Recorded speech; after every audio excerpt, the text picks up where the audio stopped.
Welcome to another edition of Candis Live. As usual, it is a pleasure and a joy to be here with you. Now, I got a little adventure I want to tell you about, so let's just jump right into it. Have you ever heard the saying, life is an adventure? Life, just living, an adventure. You know, I heard that a lot. Not so much growing up, but as a teenager and into my adulthood, I heard that a lot. Life is an adventure. And to be honest with you, I'm pretty adventurous. And you wouldn't tell it. You wouldn't be able to tell by my mannerisms, my behavior, or the way that I dress. I don't look like much of an adventurer, but boy, I surely am. And the thing is, I believe that life should be an adventure. We should wake up every day looking for something to excite us, to move us to action, to make us feel alive, feel like we're here for real. And I say here for real because sometimes you just get in the groove of the routine. You know, you go to work, you get up, you go to work, you eat, you sleep, you fart, and then you live, then you sleep again, and then you rinse and repeat. And you just keep doing the same thing day in, day out, day in, day out. And you sometimes think to yourself, is this life? Is this all there is to it? You know? So, in this episode, I want to challenge you to go on an adventure. And just so we're clear about what an adventure is, an adventure can be absolutely anything. Now, I'm going to tell you about two adventures that I had that I think will help you to focus on the type of adventures that you should take, that you should just do it. Why? Because you breathe in. See? Let me show you. Adventure. Adventure. I woke up. Adventure. I didn't die last night.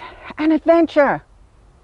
No matter what it is, life should be an adventure. Now, I was so committed to having an adventure a few years ago. Well, this was many years ago, before the responsibilities of a real job and kids and all of the things that came with it.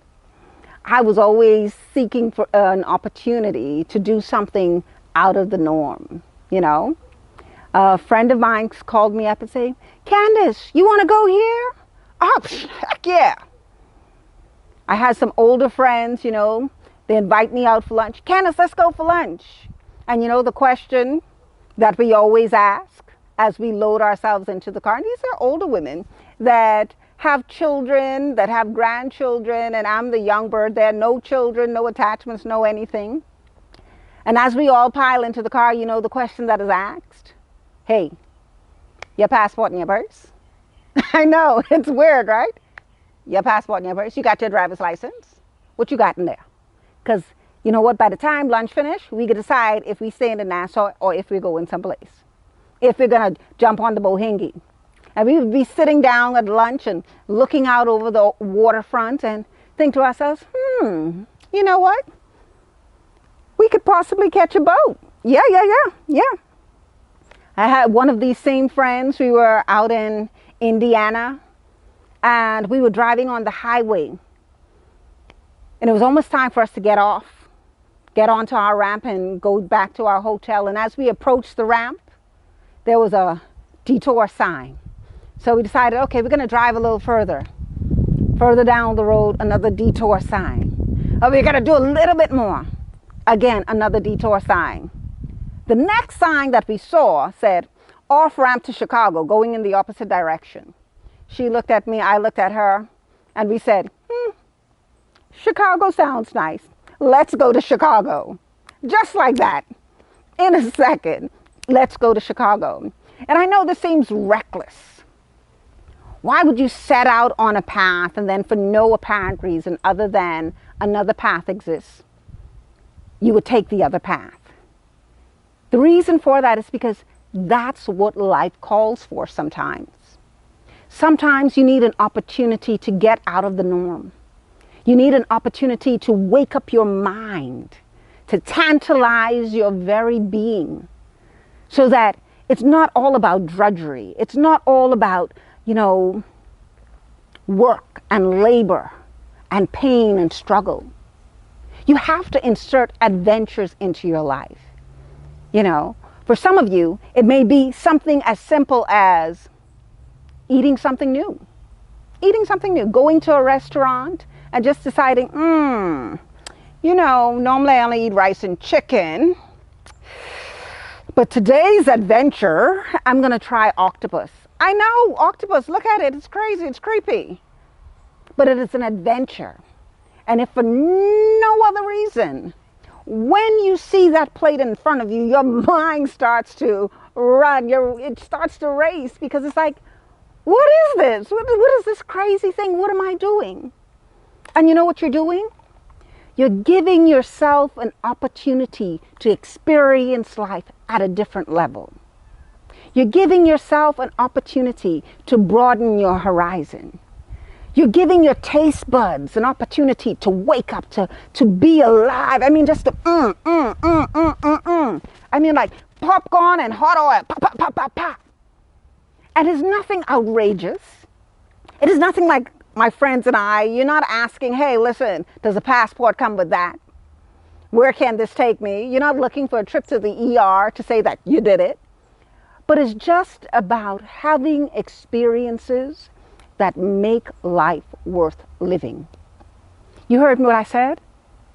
Make life worth living. And that's what adventure is about. Making life worth living. Sometimes an adventure could be something as simple as deciding for the next few days, I'm not going to complain about nothing. Just nothing. Every single time I see something that's worth complaining about, I'm going to find the positive in that situation and only focus on the positive. When someone comes to me ready to throw a pity party, I'm going to say to them, hey, man, you see, what? You see how sunny it is? Man, it's some good weather we're having. Wow. This is spectacular. What? Wow. Wow. Ain't it great to be alive on a sunny, beautiful day like this? And you change the subject. You take them on an adventure. You take them out of their comfort zone. You take you out of your comfort zone. And I know so many people tell me that this is a silly thing to do. This does not constitute an adventure. But when you live a life of monotony, anything that is outside of your regular routine constitutes an adventure. For me, some days an adventure is going to Starbucks and just, you know, at a roll of the dice, I'm going to pick 3 things, 4 things. And as I glance up, whew, I'll take that, I'll take that, I'll take that. No, put it all in the coffee. Or what is this? Latte? Yeah, put it all in there. Let's see what happens. And sometimes I discover, you know what? Maybe I shouldn't have done that because that wasn't a very good idea.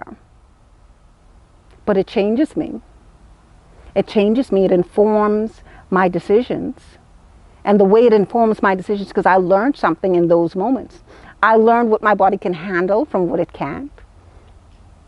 I learn how to go outside of the norm and just be in a different space, in a different headspace. Because even in my just random choices, the baristas, they're looking at me like, are you sure this is what you want? And I'm saying, yeah. Let's do that.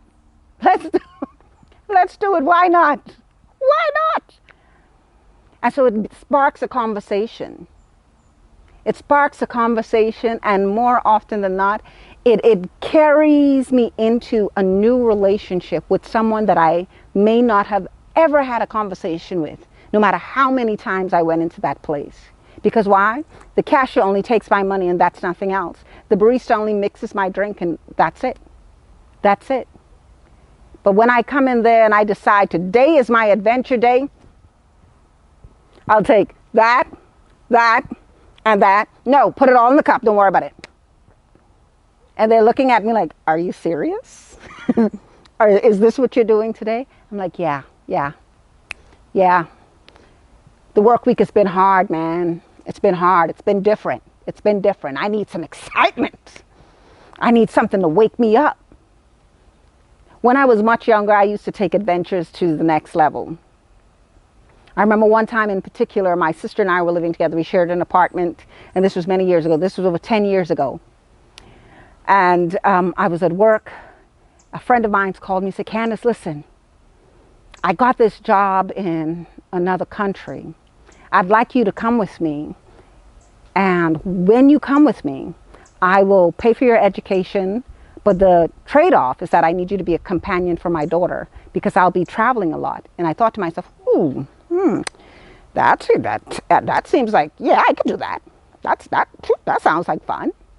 And so whilst I'm on my job that I'm being paid to do, guys, don't follow this bad. This is the part of the bad example. I was on my job doing something I wasn't supposed to be doing. This is the bad example. Don't follow this section. All right? Do this on your own time. I went online and I started to research the schools that was available in the area that she was moving to. And I could not find a school that applied to what I wanted to do. But there was this banner in the corner of the screen that says, be an au pair. An au pair? Yeah, be an au pair. Every single page, be an au pair, be an au pair. I'm like, what is an au pair? And so I went and I researched it. I said, oh, a glorified nanny. I could do that. I can do that. I have no skills in this area. Okay, no. I had a lot of skills in this area. I had a lot of experience taking care of children. I said, okay, all right, that's it. I can do that. And so by the end of the workday, I'd filled out maybe, 130 applications. And because I had a plan, remember, I'm an adventurer, so I had a plan. I don't like to adventure alone. So I filled out applications for my sister as well. I knew all of her workup. I knew her entire CV by heart. So I filled out her applications. I went home that evening, and as I opened the door, she was sitting within view, sitting at the computer. And I said to her, without stepping foot in the house, I said to her, listen, I think we should move to London. And she turned around, she said, what? Yeah, I think we should move to London. Now, my sister is accustomed to me. She's accustomed to my level of crazy excitement, adventure. She knows it. She knows it oh too well. So she says, when? I said, I figured it out. In 3 weeks. So where are we going to live? Oh, I got this covered. What are we going to do for money? We are going to get jobs as au pairs. What? Yes. Don't worry about it. I've already sent out all of your applications. I've signed you up for all of the sites. We're going to be au pairs. And so my sister turned to the computer. She says, okay, we can do that. Just like that. Okay, we can do that. And so then I walked inside the house, closed the door, and I tapped on the shoulder. 3 weeks. We're out of here in 3 weeks. And so we proceeded, after that 2 minutes entryway conversation, we proceeded to take a chance. Over the course of the next 3 weeks, we sifted through all kinds of references. We sifted through all kinds of requests for us to come to live in different countries. And we decided, you know what, let's try it out. Let's see what's happening over here. We want to go to London. We want to go this place. We want to go that place. And this is a great place for us to travel, a great opportunity for us to travel the world without having a lot of expenses. At that point, we had no children and it was just us. My mom was very concerned. And so we had to travel together. So 3 weeks later, we had given our landlord the keys to the apartment. We had given away most of our possessions. What we couldn't give away, sell, throw away, or store, we abandoned. Okay, no, we didn't abandon anything. We gave it to somebody else who could possibly use it. But in 3 weeks, we were on planes heading to this great adventure. And I know it's risky. It's very, very risky. And as far as my mom was concerned, very reckless. And she has her points, right? And I know if my kids did it to me, I probably would freak out as well. But then they're mother's kids, so what can you do? But my sister and I took that adventure, and it absolutely transformed our lives. For her, she met a family that to this day, she has become an aunt to their children. They are so tight-knit that anything she needs, they need, anywhere in the world, they are there for each other. It has transformed her life. For me, at the time, I wasn't sure about what I would do with my career, where my career was taking me. because the job that I was on was simply that, a job, a job. And so along the way, I met this family that weren't adventure takers. And every weekend I would encourage them to just, hey, let's go and do something. I've never pet a llama before. They have a llama farm down the street. Let's go pet a llama. And they would ask me, why would we go pet a llama? Because it's a llama. I'm in the Bahamas. When am I going to see a llama again? Let's go to the ballet. Why are we going to the ballet? Because it's the ballet. When are you going to see a ballet again? And it was not because I love the ballet or I was so very interested in the ballet. It was for the experience. You can sit and watch TV and you can watch a concert on TV. But there's nothing like being in the room. There is nothing like hearing the Nutcracker live and seeing the expression on the performer's face and feeling the energy of the room just shift around you. It is so much more intense. It is so much more gratifying when you are in a space, when you are in an opportunity. I'm not even interested in sports. But along that adventure, I came to know someone that was a part of the NBA. And they said, hey, come on down. We have a skybox. You can come and sit with us. All right. I don't watch basketball, I don't watch sports. But when you tell me I can sit in a skybox, I'm here for it. I am here for it. And so I got dressed up. It was, got dressed up and showed up. And there I was in the skybox watching this live game. And then I got it. All of a sudden, I got it. After years and years and years of sitting with my stepfather, watching the Lakers, because that was his team, watching the Lakers for decades, I never got it. For me, the experience was just being there with him. But in that moment, in the stadium, watching the Seattle Supersonics, I got it. I got it. I felt the energy in the room. When the wave came my way, I was so far from the wave, it was funny. It was funny. I could see it. It's like I was sitting on top of the wave and this was me. Yeah! Woo! Woo! I was cheering for both teams and people were looking at me like, what? What's her problem?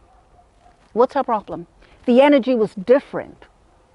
I was on an adventure. I had allowed myself to be open to the experience, open to all of the good things that were possible. Now, I'll tell you this, in the middle of this adventure, you always have to use wisdom in the midst of your adventure, okay? I always have to consider, what are my limitations? What am I prepared to do from what I'm not prepared to do? I have to always be aware of what's happening around me, Being on adventure does not mean you're exempt from any consequences. You're never exempt from consequences, So, my Starbucks adventure. If I was allergic to nuts on my Starbucks adventure, if one of the things that I pointed at was almond milk, regardless of how much of an adventure I was on, I had to exclude that. Can't have almond milk because I'm not planning on dying here. That's not what this is about. This is about reviving me. This is about inspiring me. This is about getting me to the point that I am excited once again about life. That's what this is about. That's what this adventure is about. This chance that you are taking is not about endangering you or endangering the people around you, but it's about placing yourself in a position to have an experience so far removed from your everyday experience that it awakens you. It awakens you.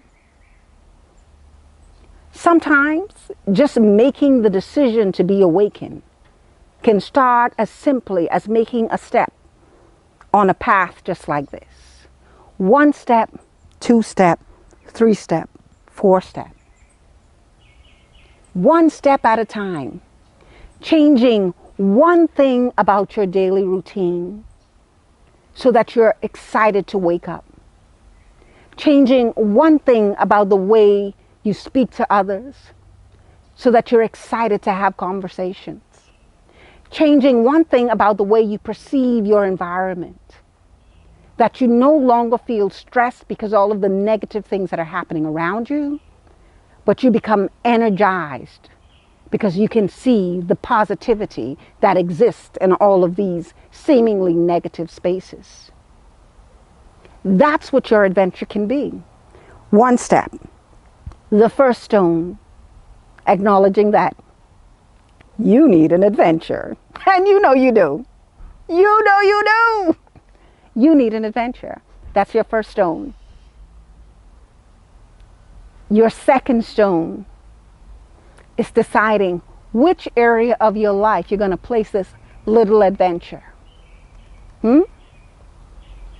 Is it going to be, you're going to open up the pages of a book, you're going to go in a bookstore and buy a book about some faraway land and flip through those pages as though you are having that experience and learn about that place that you only dared to dream about in preparation for your next step? And you know what the next step is, right? You know what the next step is. If you're looking at travel books, the next step is to go online. See what the ticket prices are. See what's out there. See what is available. See if your 2 pennies can get you from here to there or from here across the street. Because remember, your adventure starts with 1 step, 2 step, 3 step. And here's the thing, it doesn't matter if you don't have enough money for it. Because like everything else, like every adventure, sometimes you have to make a step towards what you want. So that's saving $1, $2, $3. That may mean investing $1, $2, $3. That may mean taking on an additional shift at work. That may mean scaling back on going to the regular everyday restaurant and going to doing the regular everyday things so that you can scale up to an adventure that transforms your life and transforms your perspective of your life. It's up to you. It's up to you to decide that today I am going to live. Not live halfway, but all the way. Today, in spite of fear, I am going to make that first step. Today, in spite of limitations, I am going to change that one thing that gets me closer to the things that I desire. Every single day, you have to make the kind of decisions that will inspire you to be the best you can possibly be. And when you take the opportunity to be the best you that you can possibly be, you will look back on your path, all the way back there, and say to yourself, whew, that was an adventure, hey, what the sick, wow. When you live in it, it may seem like just one step at a time, taking way too long. But when you look back, baby, a lifetime worth living. That's what you would have experienced. Thank you guys for coming out and listening to this little talk about adventures. And I'll see you next time on our next adventure. Thank you for joining me for yet another exciting episode of Candis Live. Now remember, we are going to go on an adventure. Nothing big, just to start out. First step, deciding what we're going to do. Second step, looking around to see exactly what is available for our little adventure. And the third step, we're going to jump in, baby. Jump in. And remember, it doesn't have to be a big thing. It could be a little thing. It could be just changing your everyday habits. But whatever it is, just do it. Have that adventure. Live life. Make every day worth living. Create change. Until next time, I love you.